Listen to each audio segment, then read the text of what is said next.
안녕하세요. 파란나라TV입니다. 파란나라TV는 뉴스종합, 음악방송 그리고 다양한 컨텐츠들로 이재명이 대통령 될 때까지 파란나라를 만들어가려고 노력할 것입니다.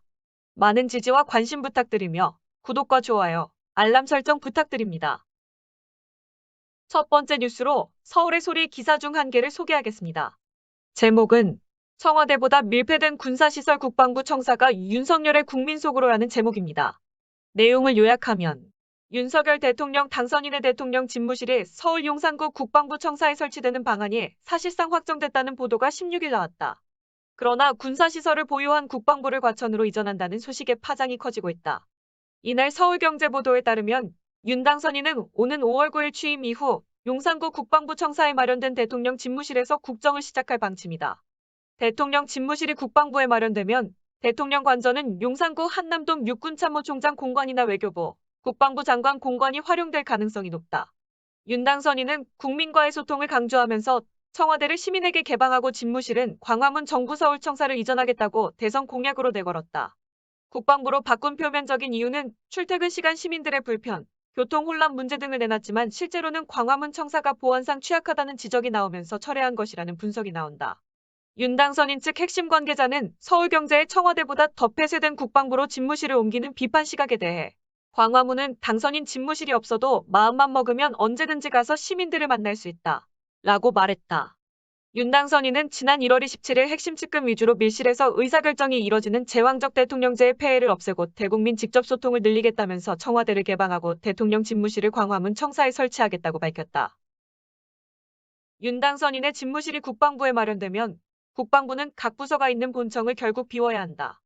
하지만 단계적으로 이전되기 때문에 이 계획이 실현되면 대통령 집무실과 국방부가 같이 상존하는 형태가 된다. 아울러 대통령 집무실이 군사시설에 둘러싸인 꼴이다.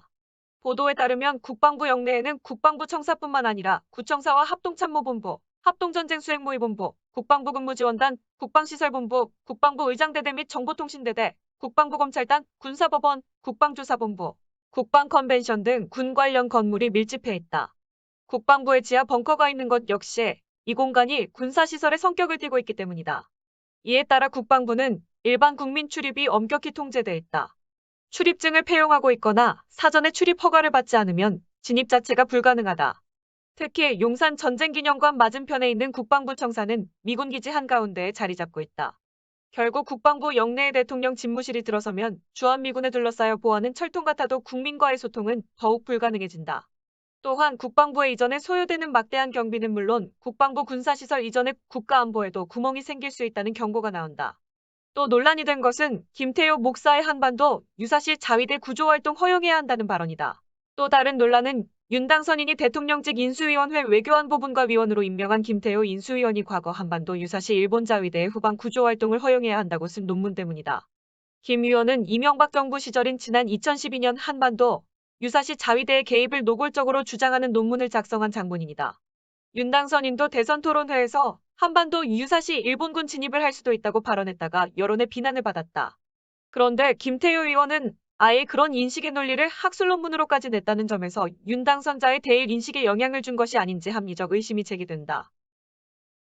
정말 숨은 의도가 뻔히 보이는 행태를 보이고 있습니다. 이제는 군, 경, 검, 언 모두를 장악하겠다는 속셈이 보입니다. 오죽하면 김종훈 오마이뉴스 기자도 SNS를 통해 도대체 광화문 들어온다고 떨친 설레발은 대체 무엇이며 국방부가 자리한 용산이 얼마나 더 폐쇄적인지 정말로 모르고 하는 소리인가라며 촛불이라도 들면 벙커에서 탱크라도 동원한다는 말인가. 시작부터 걱정이다라고 깊은 우려를 토해냈습니다. 허재현 리포액트 기자는 대통령이 국방부 청사에서 일하는 게 국민 속으로냐라며 국민 저항이 두려워 군대 품으로 도망가는 거지 못하러 세금 들여서 일을 벌이는지라고 개탄했습니다. 윤석열 당선인의 행보는 본인을 지키고 다양한 카르텔로 인해 시스템을 구축 중이라는 합리적 의심이 든다. 과연 그가 말하는 시스템이란 어디까지 그림을 그리고 있는지 상상이 가지 않는다. 국민들을 개돼지로 보고 자신이 하려는 모든 일에 방해가 될 때는 소송을 걸고 이제는 촛불을 들고 탄핵을 외치지도 못하도록 미리 시스템을 구축하려는 꼼수라고 생각할 수밖에 없다. 이 사실들을 빠르게 알려 취임을 미루고 특검을 받아야 한다.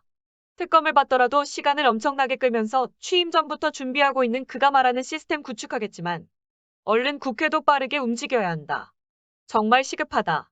간절함으로 시스템이 구축되기 전에 국민들의 알 권리를 속 시원하게 해결해야만 한다. 전략적으로 빠르게 행동하자. 여러분들의 도움이 필요합니다. 많이 알려주시고 구독과 좋아요, 알림 설정 부탁드립니다.